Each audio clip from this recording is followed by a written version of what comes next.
Yo, Spin Snooker here, coming at you with another video. Today we have got the Marvel Legends Sandman Wave Marvel's Shocker. What do we think of this character? Honestly, Shocker is one of my more favourite bad guys, so I am really happy to have him. I did have the Toy Biz one way back when, and I did customise it because I didn't like the hips, but you guys know me. And also, I think I gave him custom arms as well. Back in my early days of customizing, so it was a really bad job.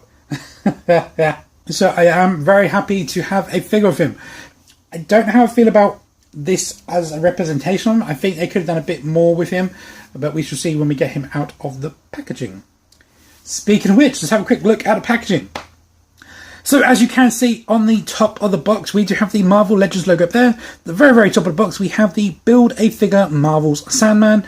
And then on the front of the packaging, you can see we have the Marvel's Spider-Man and Marvel's Shocker. And there is Jesse. So feeding time nearly soon. On the side of the on the very top packaging, you have a spider logo. On the side of the packaging, we have some nice artwork of the actual character there. Very cool. And I'm fairly confident it's the exact same artwork on the other side. On the back of the packaging, you can see there is a nice kind of picture of the figure itself, along with the other figures in the line. Now, as with the other waves I have reviewed, we are going to start from the end and work our way down. So we are going to start with the Marvel's Shocker, then the Marvel's Jackal, then Spider-Man in his black suit, then Ms. Marvel, then I cannot read all that writing. What does that say? Why is there so much writing there? Anyway, Spider-Man 2009 2.0, and then Green Goblin, one I'm probably looking forward to the most in the wave, and then of course the Baff himself. And then there is a pause of the bio for those that would like to read it. So without further ado, let's get this bad boy open and see how good he really is. Okay, and here we have the Marvel's Shocker out of the packaging. What do we think? Honestly, yeah, it's alright, you know, it's not the worst thing in the world. I do quite like a lot of aspects about it, but at the same time there is some that I do not like as well. Now he does come with these two power effect accessories, which we have seen quite a few times now. I honestly couldn't tell you who did it first, and he does come with the Build-A-Figure part. He comes with the left leg of Sandman. So the left leg there, guys. And of course, we'll have a closer look at this when we have a look at the Build-A-Figure itself. So let's have a quick close-up look at those accessories, and I'll have a close-up look at the figure himself. So here you can see the two blast effects, and as you can see they are identical. There might be some slight variation as they've been made with the colour scheme, but the actual sculpt itself is identical and has been for quite a while. While I do like these, I would like some kind of variation. Like, I don't think he should have these little bubbles in it, so I might cut these bubbles off his and just keep the spirals. I think that'll be better for Shocker. While some other people, I do think the bubbles do work really well, and it does make it look a bit more magical. You know, but they're pretty cool. They're a softer plastic, quite bendy, and the very simple thing, you just clip that around wherever you want it to go. So you can put it on the ankle if you can get your foot through there, but mainly ideally aim to go in on the wrist. And of course, with Shocker being weapon driven from his gauntlets, that makes the most sense. I do like the colour tones in it, and I don't know how it's coming up on my camera, so I've got it quite bright. Maybe if I turn one of these lights down, you can see there's like a bit more of an orangey kind of bronze colour in there, so that is quite nice. There you go, it's coming over quite nice like that.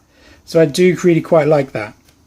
And as I showed at the start of the video, to get them on, you simply just need to push the fist through, and they will kind of just loosely clip onto the wrist there. But if you come forward, they will hold quite securely actually around the glove there. You can also go further back if you wanted, and they will clip around the forearm a bit better. Not the best design, and this does tend to get warped a bit, so it can get looser the more you apply it. Worst case scenario, you can always just put it on and just kind of hang it like that, and it will still look pretty good. Okay, so having a quick close-up look at the actual figure. I like the colour of it. It's kind of a bit more yellow on camera, but if I turn this light off here, you can see it is a bit more of like a mustardy yellow. So I do quite like that. And the eyes are a nice pearlescent, so I do really like that. I do like the gunmetal colour they've done for the gauntlets, and I do like the sculpt in them. I wish there was some sculpt in the actual costume itself, but it's literally just a bucky cap mould.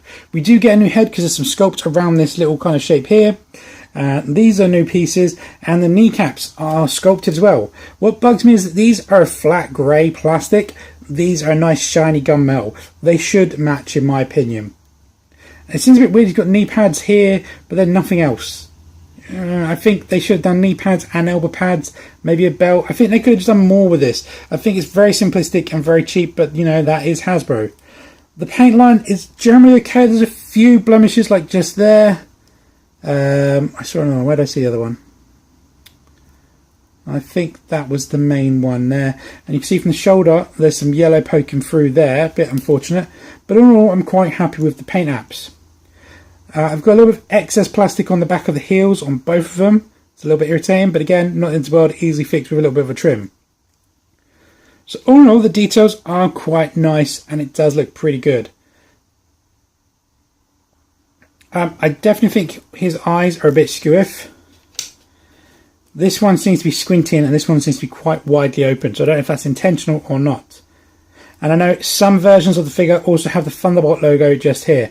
I don't know the reason behind that. I did look up once upon a time, but for life of me I cannot remember, so I'm sorry about that.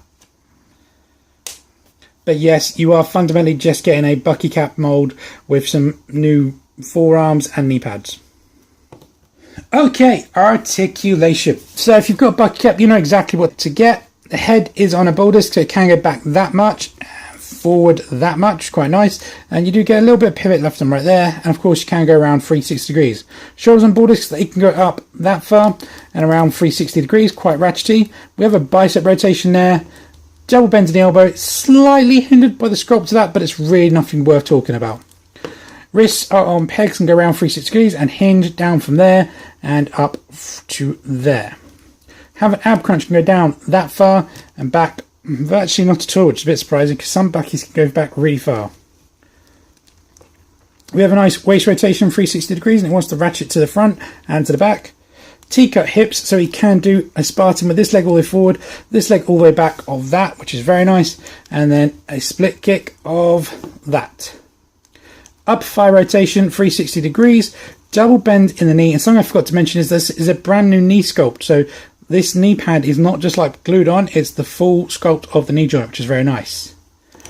Boot rotation just here, 360 degrees, and you can ankle point from there to there and pivot from there to there. As the late Glenn Webb used to say, this is the first possible splits he could do with both feet still firmly on the ground. Okay, size comparison. Marvel Shocker stands to the top of his head, 6.5, just under 6 3/4 inches tall, which is just about 17 centimeters. Okay, size comparisons complete. Not sure I can get anyone else on the table, but from left to right we have Songbird there, stands in for an adult female body. White Tiger for a teenage female body. Bucky Cap there for an average male body. And then Sunfire for the new average male body. Logan, which I think always looks funny in all lineup. Ignore the fact he has no hands. I cannot find his hands for love nor money. Grr. Old White Spider-Man with Peter Parker head. Peter and Spider-Man, Joker of course, the person we're reviewing. Wonder Man for a more bulkier adult body. Luke Cage is my stand-in for a Hyperion. And then the newest body we've got is Omega Red. Very nice and bulky, this one. And then the stand-in for the Colossus, which uses the exact same body mould, Death Head 2. So there's a nice, great look at how he compares to all the different types of body moulds we've received so far. Okay, so that is my review. Final thoughts, what do we think? Honestly, yeah, I'm happy to have a Shocker in my collection. I do think it could have been better. I do wish those lines were sculpted in rather than just painted on, but Hasbro. Would I recommend him? Yeah, I think I would. Good luck getting him at a good price now. I know he's quite a rarity. But if you can find him for a decent price, I would strongly recommend picking up. He is a very acceptable representation of the character. I think that's probably the best I can go. Definitely do think, like I said, could have done some more. I'm half tempted to try and actually maybe do a bit of sculpting onto these and just kind of make the yellow bits pop out a bit more. I don't know, we'll see. it's a lot of work, and I don't know. We'll see. You know, my customs have really fallen behind. I know a lot of you have asked me to continue them. I will. I really want to, but we'll see. Right. Anyway, guys, that is my review. See what I'm talking about these. Not even finished the review, and look, I can't get this clip on. Even if I'm trying to go down here, it doesn't want to. This one's a little bit better, but even that. But you know, like I said, you can just kind of prop them on there, and depends on the angle, they do look pretty good. I don't know. The only way you can really fasten them is like with those tiny clear elastic bands. And I don't know if you can just buy them. I haven't looked, so maybe. Blue tack will be visible. Maybe some... Oh, I know. The only other thing you could potentially do is some... what's it called? Fishing wire. Fishing line. Some fishing line might work. Just a tip. Just thought of that. We'll see. Well, I'll let you guys see. But anyway, that is my review. I hope you did like this video. Please, what do you think of the backdrop? Please do let me know. Do you like this? Does it look cool? I'm digging it a little bit more than I thought I would. It's kind of funky. Or should I go back to my blue backdrop, or should I go for a brand new setup? I really could do with a new setup, because I've got this big gap here and I don't know what to do with that. And I suppose I could turn the table around, but the way the desk is, there's like a gap down here for things to slide in, so I can put like the leg of the tripod in there. Whereas if I did it around and then I wouldn't really be able to rest the lamps on them. But what I need is like a whole frame, and it's like, so donate me lots of money to set up a brand new setup, and I can record all the videos I want perfectly. I'm joking, please don't do that. But yeah, what did you think? I hope you did like this review. Let me know what you think of this character and figure. Do you guys like Shocker? He's always been one of those ones that I always have liked. Like, I loved his portrayal in Spectacular Spider-Man series. That was very, very cool. I like what they did there. And I enjoyed him in the original animated series, and have always enjoyed him in the comics. I think my favourite representation, and I will make one day, is the Ultimate Shocker. That is just absolutely brilliant. Definitely one of the best. If you haven't seen that, go read, like, I think it's like the first issue or the first 3 issues of Ultimate Spider-Man. He encounters Shocker. Spoiler, sorry. And it's just, oh, it's brilliant. One of the best encounters ever. So anyway, guys, thanks for watching. Like I said, hope you did like this video. Please like, comment, and subscribe. And I'm going to catch you in my next one, which will be the Jackal.